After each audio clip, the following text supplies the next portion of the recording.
세 번째 강의 시작하겠습니다. 우리가 앞에서 치매의 종류에 대해서 한번 배워보고 그 각각의 특성들, 원인들, 그 다음에 에 대해서 하나하나 살펴봤는데요. 요즘에 치매는 아니지만 치매의 전 단계라고 해서 우리가 고려하고 있는 게 뭐가 있냐면요. 경도인지장애라는 게 있어요. 자, 이건 뭐냐면요. 정상 노화 단계에서 알츠하이머병으로 진행하는 과정 사이에 놓여 있는 단계를 말해요. 정상 노화는 구별되는 병적인 상태를 말하는데요. 우리 앞에서 봤잖아요. 노화로 인한 기억장애, 그리고 치매로 인한 기억장애 살펴봤잖아요. 그러니까 노화로 인한 기억장애가 아니라 치매에 의한 기억장애 같은 증상이 있어요.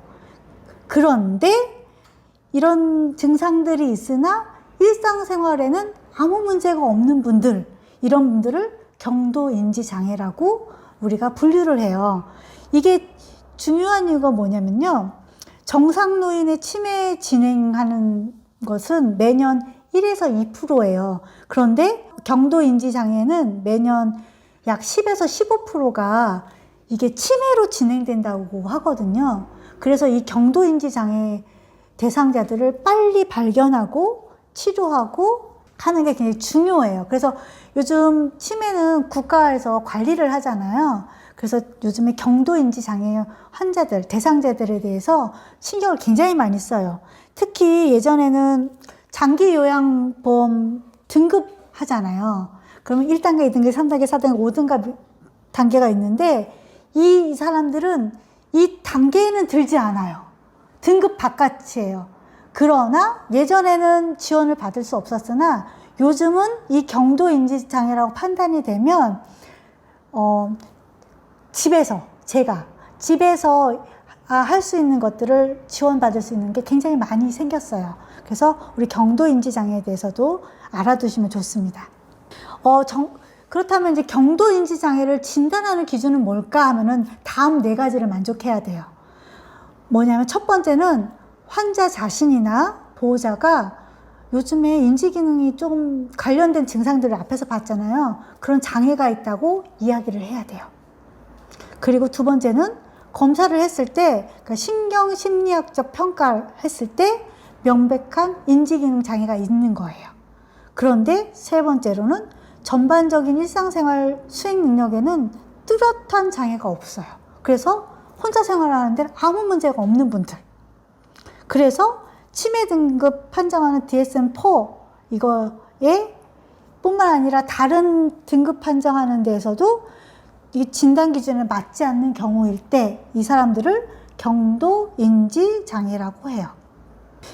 이게 구분하기 되게 어려워요. 그래서 정상적인 노화에 의한 것인지 경도인지장애인지 초기 치매인지 이게 구분하기 굉장히 어렵기 때문에 약간의 기억적 장애가 생긴다든가 인지기능 장애가 조금 보인다고 할 때는 반드시 의료기관이나 요즘 치매센터 많잖아요. 그런데 방문하셔서 확인해 보시는 것이 좋습니다. 경도인지장애를 진단하거나 검사하는 방법은요. 일단은 영상검사를 해봐야 해요. 왜냐하면은 크게 겉으로는 표시는 안 나고 약간의 인지장애만 나타나기 때문에 MRI나 PET 같은 걸 찍어봐서 뇌에 위축이 있는지, 뇌세포수에 문제가 있는지를 확인해 보고요. 이거는 처음 한번 해봤다고 이거를 바로 진단하지는 않고요. 이게 추적 검사가 필요를 해요. 그래서 1, 2년에 걸쳐서 자주 검사를 해보시는 게 좋습니다. 예방하는 방법이 있어요. 뭐냐면 고혈압, 당뇨, 고지혈증 같은 혈관성 치매를 일으킬 수 있는 것들 있잖아요. 그런 것들을 위험인자에 대해서 관리를 꼭 해주셔야 되고요. 적절한 운동하는 거 굉장히 중요하고요. 정기적인 검진은 필수입니다.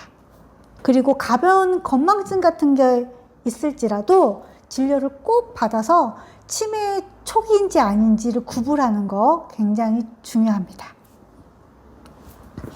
자, 우리가 이제 치매 환자가 치매 의심스러워서 의료기관을 방문을 하게 되잖아요. 그러면은 이 환자들 질환을 이제 진단할 때는 어떻게 하냐면요. 첫 번째 문진을 먼저 해요. 간단한 문진이 아니라 한 2시간 해요. 굉장히 심도 있게 문진을 합니다. 왜냐하면 인지기능 장애가 굉장히 다양하잖아요. 그래서 하나하나 자세하게 첫 증상은 무엇인지, 발병은 어떤 것이 나타났는지, 이렇게 이 발병이 나타나서 얼만큼 지속이 되었는지, 어떤 양상으로 변화되어 있는지 등에 대해서 자세하게 해야 돼요. 그래야지만 단계를 구분할 수 있거든요. 그 다음에 확인한 다음에 이제 신체적인, 신경학적인 또 증상들이 있는지 그것도 다시 한번 확인합니다. 그 다음에 이제 마지막으로 하는 게 검사실 검사를 하는데 보통 첫 번째, 두 번째 하면 거의 치매 등급이 거의 나와요. 그런데 이거 외에 혹시 다른 질환에 의한, 그러니까 알츠하이머 치매는 우리가 치료가 안 된다고 했잖아요. 하지만 치매 증상이 나타나지만 치료가 가능한 우리가 질환에 대해서 앞에서 보았잖아요. 그런 질환들이 있는지 알아보기 위해서 우리가 검사실 검사 같은 거를 해요. 아까 말한 CT나 MRI 같은 거를 찍을 때가 있는데 이것은 비용적인 면이 많이 들기 때문에 의심되는 질환이 있을 때에만 실행을 합니다. 그리고 인지기능 검사 반드시 하고요. 그 다음에 치매 검사 총집이라는 게 있어서 우리 앞에 했던 인지기능 검사 포함해서 다양한 것들을 가지고 검사를 합니다. 치매 감별 진단 꼭 해야 하는 이유는 치료가 가능한 치매가 있기 때문에 우리가 감별 진단을 반드시 해야 되고요. 이런 것들은 대표적인 게 노인에서는 우울증이라든가 중독이라든가 대사성 원인이 있어요. 중독은 아까 앞에서 얘기했던 것은 약물이라든가 알코올 또는 일산화탄소 같은 중독에 의해서도 나타날 수 있거든요. 그런 것들이 있는지, 갑상선 질환이 있는지, 제대로 못 챙겨 드셔서 비타민이라든가 영양소에 문제가 있는지, 또 감염에 의해서 생겨났는지, 두부에 외상이 있었는지 이런 것을 감별을 합니다. 특히 노인성에서 이제 감별 진단 중에 가장 중요한 것 중에 하나가 우울증이에요. 우울증. 노인 우울에 의한 가성치매라고 하는데요. 우울증이라서 치매처럼 보이는 것을 가성치매라고 해요. 치매여서 우울이 나타난 것이 아니라 우울하기 때문에 치매처럼 보이는 것. 그래서 그것을 가성치매라고 하는데 치매를 의심해서 내원하는 환자의 약 20%를 차지를 해요. 그 이유가 뭐냐면 노인 대상자들은 대표적인 증상이 우울이 나타나지 않고 다른 기능, 즉 인지기능 증상들이 많이 나타나요. 그리고 이 우울감보다는 신체 기능을 많이 표현을 해요. 머리가 아프다는 둥, 어지럽다는 둥, 요즘에 소화가 안 된다는 둥, 재미가 없다는 둥, 이런 다른 증상들을 많이 호소를 해요. 그렇기 때문에 이게 우울에 의한 치매 증상이 나타나는 것인지 정말 치매 때문에 우울 증상이 나타나는지 감별을 해서 만약에 우울에 의한 치매 증상이면 우울증을 해소해주면 치매 증상이 없어지거든요. 그래서 감별 증상 반드시 해야 합니다. 표로 보면은요, 주로 급격히 발생하는 경우가 많고요. 치매는 앞에서도 계속 말했듯이 서서히 진행을 합니다. 우울증은 정신과적 병력이 있는 경우가 많고요. 치매는 그런 경우가 거의 없습니다. 우울증은 대상자가 주로 나 요즘 기억력이 떨어져서 하면서 그런 장애를 호소를 해요. 치매 환자들은 본인이 그렇게 초기에 호소하는 분들 별로 없거든요. 그리고 어떤 질문을 했을 때 우울증 대상자들은 귀찮아해요.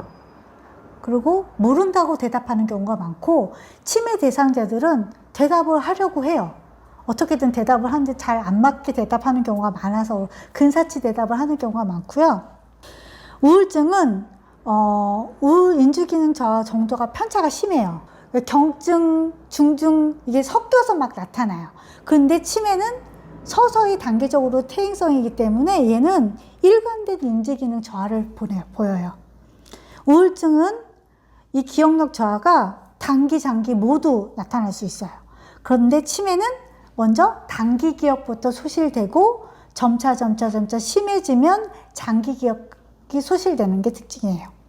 우울증이 먼저 시작되는 거고요. 치매는 기억력 저하가 먼저 시작되는 거예요.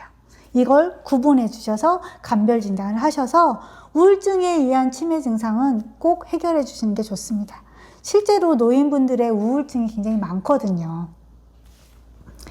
자, 그 다음 우리들이 살펴볼 거 뭐가 있냐면요. 이제 치매의 단계를 살펴볼 거예요. 이게 이제 초기 치매, 중기 치매, 말기 치매 이렇게 나누는데요. 초기 치매는 발병 후 주로 3년 이내이고요. 병의 심각도에 따라서는 경증 치매라고 해요. 가볍다라는 해서 경증 치매라고 하는데 가족이나 주변에서 알아차리기 시작해요.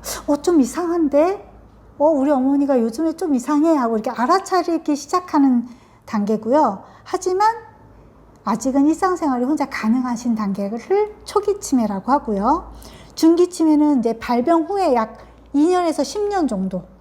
병의 이제 심각성으로는 중등도에 속한다 해서 중등도 치매라고 하는데요. 이때 정도 되면 누가 봐도 치매임을 쉽게 알 수 있는 단계이고요.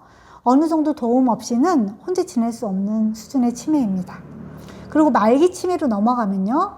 발병 후 약 8년에서 12년 정도 되고요. 병의 심각도에서는 중증에 속해요. 그래서 중증 치매라고 해요. 이때는 모든 것이 다 떨어져 있기 때문에 모든 일상생활에서 전반적인 도움이 있어야 되는 수준의 치매를 말합니다. 하나하나 자세히 살펴보면요. 초기 치매는 전반적으로 인지 기능이 이제 떨어지기 시작하는 단계예요. 그래서 경미한 수준의 언어 능력이 감소가 돼요. 그래서 아까 처음에 얘기했던 것처럼, 우리 앞에서 배웠던 것처럼 단어가 잘 생각이 안 나는 거 정도. 그 다음에 단기 기억 상실이 자주 나타나요. 그래서 약속 같은 거 깜빡깜빡 하는 거, 뭘 켜놓고 잊어버리는 거, 물건을 잘 놨는데 못 찾는 거, 이런 거예요. 그리고 시간 지남력이 약간 저하돼요. 그리고 장소 지남력은 대체로 유지되는 단계이고요. 이때 단계에 이제 우울이나 갑자기 화내는 등의 증상이 나타나기 시작해요. 왜냐면 본인도 약간 이상함을 느끼거든요. 근데 당신 치매 아니야? 그러면 확 버럭 화를 내십니다. 네, 막 이때 우울을 나타내거나 버럭 화를 나타내는 증상이 나타나기도 하고요. 이때는 인지기능이 살짝 저하됐기 때문에 일상생활 장애가 나타나기 시작하는데, 기본적인 일상생활 장애는 이제 가능한데 도구적 일상생활 능력이 조금 떨어져요. 그래서 이제 길을 헤맨다든가 계산력이 좀 떨어진다든가 어떤 이제 장사 같은 일을 할 때 수행력이 좀 떨어지기 시작하는 단계가 초기 치매. 하지만 아직까지는 혼자 살 수 있는 단계. 그 다음에 볼 수 있는 게 중기 치매예요. 중등도 치매인데 이때부터는 이제 인지 장애가 나타나요. 이제 좀 심해진 거죠. 의사소통에 문제가 많이 와요. 그래서 앞에서는 단어가 좀 생각이 안 나는 정도면, 이 정도에 오면은 아예 단어로만 대화가 가능한 정도가 돼요. 네. 그래서 이쪽 정도 되면은 문장을 길게 얘기하기가 힘들어져요. 그래서 문장이 굉장히 짧아지고 대화가 단편적으로 되어져요. 그리고 단기 기억과 함께 장기 기억이 조금씩 상실되어져 가요. 그리고 시간뿐만 아니라 장소에 대한 진압력이 떨어지게 돼요. 그래서 이게 좀 장소를 헷갈리게 돼요. 어느 날은 이게 집이라고 잘 얘기했다가 여기는 우리 집이 아니라고 얘기했다가 뭐 그런 일이 생기고요. 뭐 시설에나 뭐 아니면은 데이케어 센터 같은 데 가실 경우에 여기가 어디예요? 물어보면 우리 집이라고 했다가 아들네 집이라 했다가 이렇게 왔다 갔다 하는 시간, 이때 정도 되면 진압력 장애가 나타나기 시작하고요. 시간, 공간 능력 장애가 나타나기 시작해요. 그래서 익숙한 동네에서도 길을 잊어버리는 단계, 그리고 복잡한 곳에서 길을 찾지 못하는 단계가 이 중증 치매예요. 그리고 다양한 정신행동 증상이 이때 많이 나타나기 시작해요. 그래서 제일 많이 나타나는 게 수면 장애. 그러니까 깊이 잠을 못 자고 자주 깨요. 아니면 너무 자려고만 해요. 그리고 또 힘들게 하는 게 배회하는 증상이에요. 괜히 돌아다니시는 거예요. 네. 그리고 불안정해 보이는 모습, 그다음 망상 같은 게 나타나는 거. 아까도 말했듯이 누가 내 거를 자꾸 훔쳐간다든가 막 그런 거, 아니면 보호사들 와 계시는데 그 보호사분이 내 남편하고 바람 핀다는 등 뭐 이상한 망상 같은 거 하는 것이 많이 나타납니다. 그리고 이분들이 또 힘들게 하는 게 폭력적인 행동이 이제 나타나요. 이게 인지 기능이 이게 제대로 이게 컨트롤이 안 되기 때문에 이게 감정 조절이 안 돼서 폭력적인 행동이 나타날 수 있어요. 그래서 보호하시는 분들이 많이 힘들어 합니다. 그래서 이때 정도 중기 치매 정도 되면 일상생활의 많은 부분에서 도움이 필요하게 됩니다.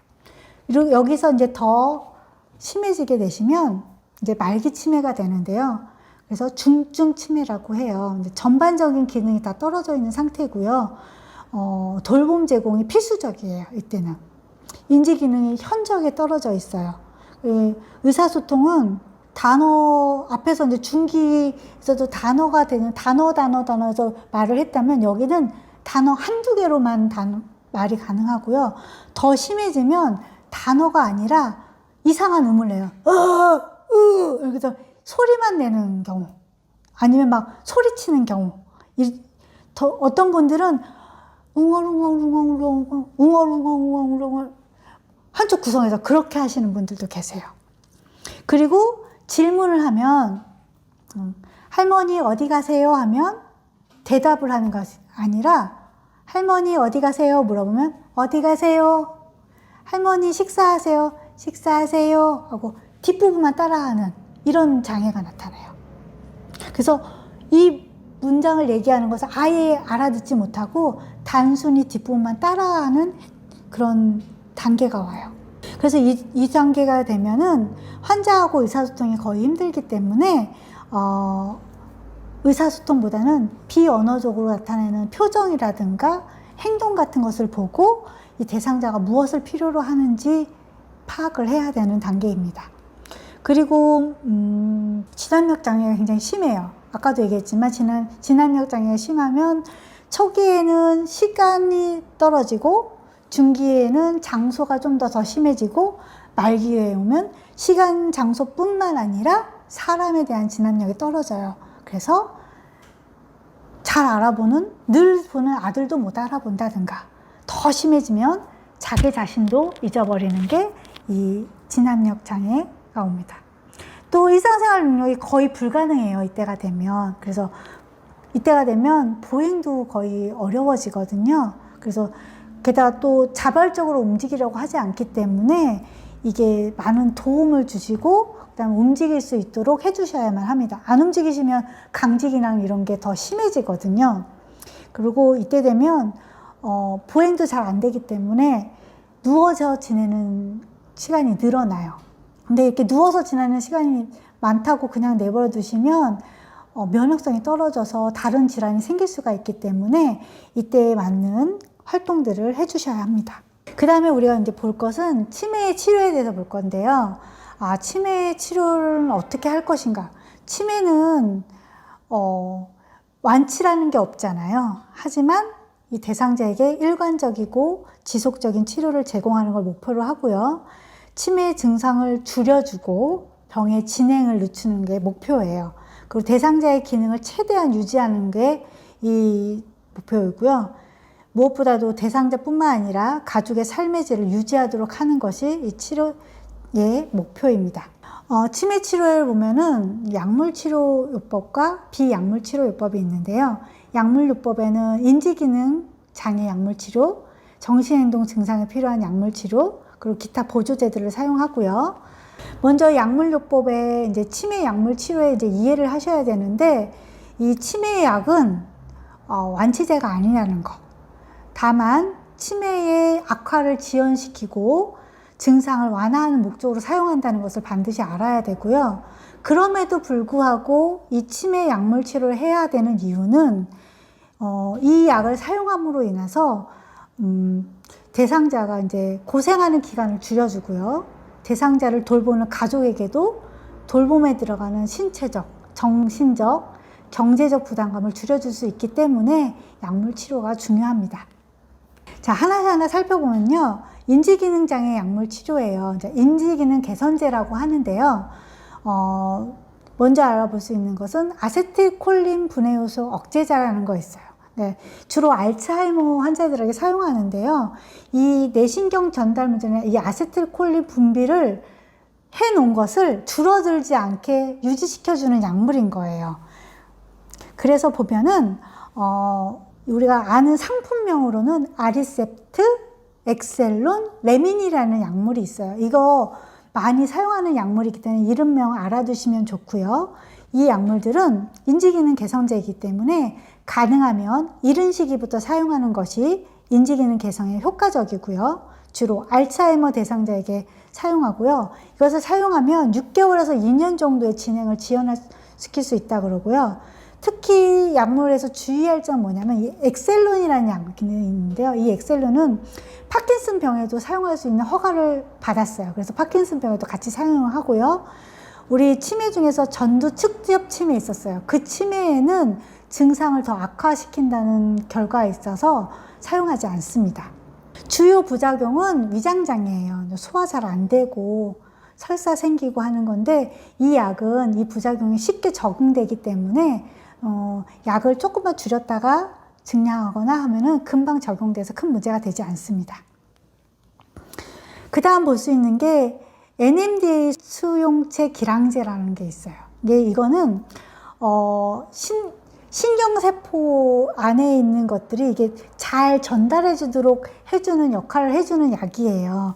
그래서 종류에는 메만틴이라는 것이 있고 에빅사라는 게 있는데 주로 많이 사용하는 건 에빅사라는 약이고요. 메만틴이라는 약은 최근에 나왔습니다. 상품으로 팔아요. 그리고 처방받았을 때 이 약을 사용할 수 있고요. 이 약은 주로 중등도 진입하는 단계에 들어왔을 때 사용을 해요. 그래서 이 약만 하나만 사용하는 것이 아니라 앞에서 본 인지기능 개선제들하고 주로 같이 사용을 합니다. 부작용은 어지러움이나 두통이나 변비가 흔한 거고요. 그렇게 부작용이 심한 것들이 아니기 때문에 잘 적용을 하고요. 만약에 부작용이 나타났을 때는 그냥 끊으시면 안 되고 반드시 의사하고 상의를 하셔서 증량하거나 이거를 감량하거나 하셔야 합니다. 그 다음에 이제 사용하는 약물들이 어떤 약물이냐면 정신행동 증상에 사용하는 약물이에요. 이건 주로 신경정신과에서 사용하는 약물들이 정신과 약물이거든요. 이 약물을 사용할 때는 반드시 고려해야 될 것이 있는데요. 이 약물보다는 비약물적 치료가 있다면 그것을 먼저 사용한다가 원칙이고요. 약물을 되도록이면 3개월이 넘지 않도록 제한하는 게 좋아요. 그리고 복합 처방보다는 단일 처방을 고려해요. 이거 왜 그렇게 하냐면요. 이 노인에게는 이 약물에 대한 그 반응이 굉장히 예민하거든요. 그래서 부작용이 나타나기 쉽기 때문에 단기 처방을 하고 되도록이면 단일 처방을 원칙으로 합니다.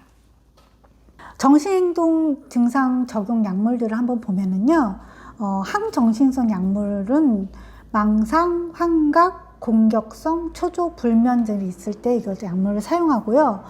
이 주로 사용하는 약물들이 정형 항정신성 약물이 있고 비정형 항정신성 약물이 있어요. 정형 항정신성 약물은 이전부터 쭉 사용되었던 약물들이에요. 부작용이 뭐가 있냐면 추체외로 증상이라고 이렇게 근육이 뻣뻣해져요. 그리고 얼굴이 표정이 없어지는 걸 말해요. 이걸 합쳐서 추체외로 증상이라고 하고요. 안절부절을 하거나 심계항진, 그러니까 뇌 박동이 크게 느껴지는 거예요. 쿵쿵 느껴지는 거. 그리고 빈맥, 맥박이 빠르게 나타나는 게 주요 부작용이에요. 그리고 비정형 항정신성 약물의 부작용은 체중 증가나 지방대사 이상이에요. 이것은 정형 항정신성 약물의 부작용을 계산해서 나온 약물들이기 때문에 비교적 부작용이 적기 때문에 노인 환자들 때 많이 사용을 해요.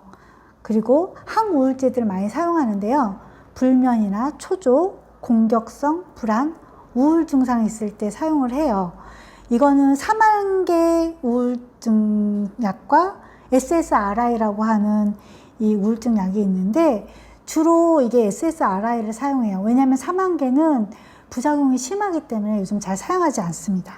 그리고 항불안제를 사용하는데요. 초조나 공격성, 조증 이런 거 나타났을 때 특히 수면 불 장애 같은 거 나타날 때 이게 많이 써요. 그러니까 깊이 못 자고 자꾸 깨고 막 그럴 때에 이 항불안제를 사용해요. 그러니까 주로 사용하는 약물은 벤조다이아제핀계 약물을 사용하는데요. 이건 진정 효과는 사람을 다운시키는 거예요. 그래서 졸음이 오고 이게 졸음이 몽롱해지기 때문에 넘어질 수 있어요. 그래서 운동실조가 올 수 있고 혼돈도 올 수 있기 때문에 이 정신행동 증상에 사용하는 약물들은 부작용들 좀 대상자가 사용할 땐 좀 알고 있다가 이런 증상이 나타난다 싶으면 반드시 보호자나 의료기관 방문하실 때 의사 선생님께 반드시 상담해야만 합니다. 그 다음에 하는 것들이 뭐가 있냐면요. 비약물요법이 있어요. 자, 비약물요법엔 여러 가지가 있는데요. 현실 인식 훈련, 현실 감각 훈련이라고 해요. 인지재활 훈련, 그 다음에 회상치료, 행동수정요법, 인지자극치료, 운동치료, 그리고 기타 여러 가지 웃음치료, 광치료, 향기치료 이런 다양한 것들을 하는 방법들이 있습니다. 그 중에서 이 비약물요법이 중요한 이유가 있어요. 왜냐하면 이 약물요법이라고 하는 것은 앞에서도 봐서 알겠지만 치료제가 아니거든요. 증상을 완화시키거나 증상을 지연시키는 역할만 해요. 그래서 이거에 대한 한계점이 있기 때문에 이 비약물요법이 중요하고요. 그리고 우리가 뇌에 용량이 있잖아요. 우리 보통 사람들이 평생 사용하는 뇌 사용량이 5에서 10%래요. 10%도 다 못 쓰고 사용한대요. 그러면 나머지 90% 용량이 사용 안 하고 있는 거잖아요. 그 예비 용량을 증가시키는 거예요. 이런 것들을 통해서. 그래서 치매의 진행을 지연시키고 그것을 메꿀 수 있는 역할을 하는 게 이 비약물요법의 주요점이에요. 그리고 이 치매 대상자는 치매 때문에 우울감을 가질 수 있다고 그랬잖아요. 그래서 그것을 포함한 이 정신행동 증상을 개선하는 데 도움이 많이 돼요. 그래서 이 비약물요법이 아주 중요하고요. 이것들을 통해서 가족의 부담감도 줄여주고 삶의 질을 높이는 데 도움을 많이 줍니다. 이 비약물 치료의 원칙은 뭐냐면요. 이것은 대상자에게 비약물 치료를 통해서 보상을 주고 격려를 해주고 불안과 우울을 조절함으로써 자신감과 동기를 부여시켜준다. 이게 원칙이고요. 대상자 개인의 기억에 기반을 둬요. 그리고 그러니까 대상자 중심인 거예요. 무엇보다도 대상자의 기호, 그 다음에 대상자의 중증도 얼마나 심한지 그것에 따라서 이 치료를 계획하고 세우고 그 다음에 실행을 합니다. 그 다음에 치료 전후의 평가를 통해서 이거 반드시 해야 돼요. 그래서 치료가 효과가 있는지 보고 나서 다음 치료를 실행할 때에 반영을 해야 합니다.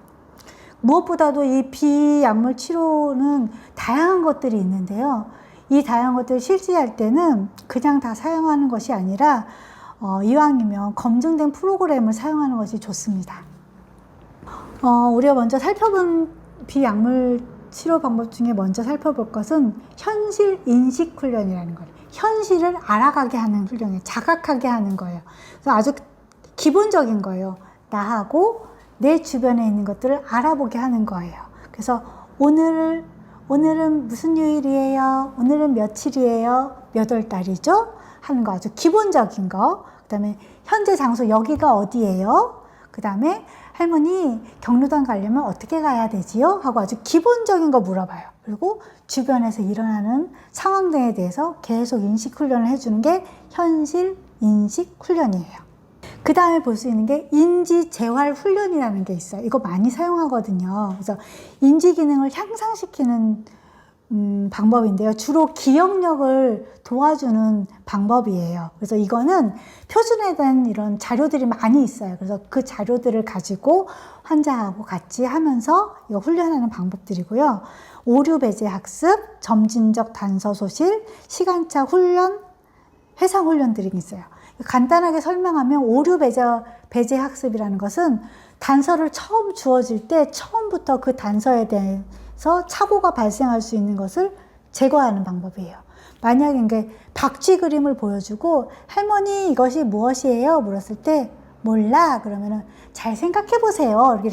이렇게 얘기해 주는 게 아니라 할머니 이것은 박쥐예요. 뭐라고요? 박쥐. 따라해보세요 하면서 정확한 것을 넣어주는 거여서 착오가 발생할 수 있는 것을 제거하는 방법을 오류 배제 학습이라고 하고요. 그 다음에 점진적 단서 소실이라는 것은 어떤 정보를 주어질 때에 점진적으로 단서를 하나씩 빼서 없애는 거예요. 그래서 나중에는 그 단서가 없이도 그 정보를 이야기할 수 있게 하는 방법이에요. 예를 들면 이런 거예요. 할머니, 저는 서울시 서초구 방배동에 살아요. 저 어디 산다고요? 한 번에 이게 안 되거든요. 서울시 서초구 방배동. 그 다음에는 할머니, 저 어디 산다고요? 서울시 서초구까지만 얘기해 주는 거예요. 그 다음에 방배동을 할머니가 얘기할 수 있게. 그 다음에는 이게 된다. 그러면은 다음에 할머니, 저 어디서 왔다고요? 서울시 서초구 방배동을 할머니가 이야기할 수 있게 해주는 거예요.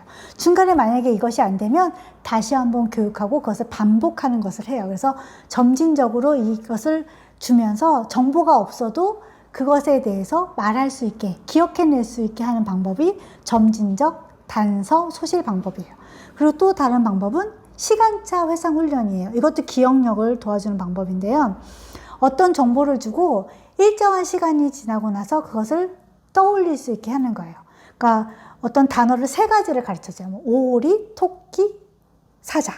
한 1분 후에 할머니, 아까 우리 같이 본 그림이 뭐라고요? 생각을 못해요. 그럼 다시 오리, 토끼, 사자. 다시 교육을 시킨 다음에 한 1분 있다 다시 해요. 할머니가 기억을 하면 이번에 1분에서 1분 30초로 늘려요. 그래서 이 기억을 점점 시간을 늘리는 거예요. 그래서 시간 간격을 늘려서 기억해낼 수 있는 기억력의 시간을 늘려주는 방법이 시간차 회상 훈련인 거예요. 그 다음에 이제 할 수 있는 방법이 회상 치료예요. 회상이니까 옛날에 있었던 걸 기억해내는 거예요. 옛날에 있는 걸 기억해내려면 대상자가 가지고 있는 오래된 기억을 끄집어내는 방법이에요. 그래서 이 방법은 이제 할머니의 인상 깊었던 옛날 이야기를 끄집어내는 거예요. 그래서 이제 주로 이것은 기분 개선을 위해서 하거든요. 그래서 주로 좋았거나 행복했던 기억들을 떠올리는 것들을 많이 해요. 그래서 그냥 얘기하긴 좀 그러니까 사진첩 같은 거 꺼내놓고 할머니 이건 무슨 일이 있었던 거예요? 이건 무슨 사진이에요? 하면서 물어보면서 보통 예전에 사진은 기념할 때 찍잖아요. 그래서 사진 같은 것들 보면서 기억을 떠올리는 방법. 이걸 회상치료라고 하고요. 이거는 이제 주로 이제 즐겁고 이제 행복한 기억들을 떠올리기 때문에 대상자의 정서 및 정신행동 증상을 완화하는 데 도움을 많이 줍니다. 그 다음 보는 방법은 행동수정요법이에요. 행동을 고쳐주는 방법이에요. 그러니까 대상자가 아까 보면 정신행동 증상에서 보면은 잘못된 행동을 할 때에 그것에 대해서 강화를 하거나 그것을 배제하는 방법을 하는 건데 자극을 주는 거예요. 그러니까 잘한 행동에 대해서는 양성 자극을 주고 잘못된 행동에 대해서는 음성 자극을 주는데요. 양성 자극에는 물질적 보상, 뭐 먹을 것을 준다든가 할머니가 좋아하는 걸 보여주신다든가 하는 거고요. 그것만 뿐만 아니라 심리적 보상을 해요. 뭐 칭찬을 한다든가 더 친근한 말투로 다가간다든가 아니면 이게 한번 이렇게 쓰다듬어 드린다든가 하는 것들이고요. 음성 자극은 뭐냐면 그것의 잘못된 행동에 대해서 냉철하게 대하는 거예요. 그리고 단호한 말투로 그것은 아니라고 해주는 것을 음성적 자극을 해주셔서 아, 이것은 아니구나 라고 깨닫게 해주는 거예요. 그래서 이것을 통해서 자꾸 양성적인 행동, 바람직한 행동으로만 할 수 있게끔 하는 거예요. 이거 많이 하는 것 중에 하나가 뭐냐면 나이 드신 이제 치매 할아버지 중에서 이렇게 옷을 잘 입으셔야 되는데 제대로 안 입고 이제 성기를 노출하거나 그런 경우가 있어요. 그럴 때 어머 어떡해 막 이러는 게 아니라 할아버지 옷을 입으셔야지요 하고 이렇게 단호하게 얘기해 주는 거. 아니면 할아버지 옷을 입으시면 과자 드릴게요 처럼 이렇게 양성적인 자극을 주는 것 같은 행동수정요법 같은 걸 많이 사용합니다. 그 다음 살펴볼 것은 인지자극치료예요. 앞에서 본 인지재활훈련하고는 달라요. 인지재활훈련은 인지기능 중에서 한 특정한 부분을 향상시키기 위해서 하는 훈련이고요. 인지자극치료는 인지 기능을 자극할 수 있는 모든 활동들을 포함을 해요. 그래서 주로 소근육을 사용할 수 있는 작업들을 많이 해요. 그래서 작업 활동도 뭐 할머니들 뭐 이렇게 만들기 작업 같은 거 많이 하시잖아요. 그런 작업들을 여기에 주로 포함됩니다. 그 다음에 운동 치료가 있는데 이건 굉장히 중요한데요. 왜냐면 안 그래도 노화로 인해서 이제 관절이나 근육 같은 게 움직임이 제한된 경우가 많아요. 그런데 치매가 되면 더 이렇게 안 움직이시려고 하시는 분들이 많거든요. 그러면 더 움직임이 제한되기 때문에 반드시 필요한 치료이고요. 운동 능력의 감소는 일상생활에 제약을 더 많이 주게 되고요. 안전에도 큰 문제를 가져오기 때문에 중요하고요. 운동 치료를 통해서 이 치매 등급 판정에 도움을 줘요. 이 얘기 뭐냐면 이 운동 치료를 하게 되면 활동력이 좀 좋아지잖아요. 그러면 보조를 얼만큼 할 수 있는지가 나오잖아요. 그러니까 의존도가 좀 더 낮아지는 거예요. 그래서 등급 판정에 도움을 줘요. 그래서 운동 치료가 좋아지고 대상자의 삶의 질에도 도움을 줄 수가 있습니다. 이렇게 저와 함께 치매 증상과 치료에 대해서 3강에 걸쳐서 알아보았습니다. 감사합니다.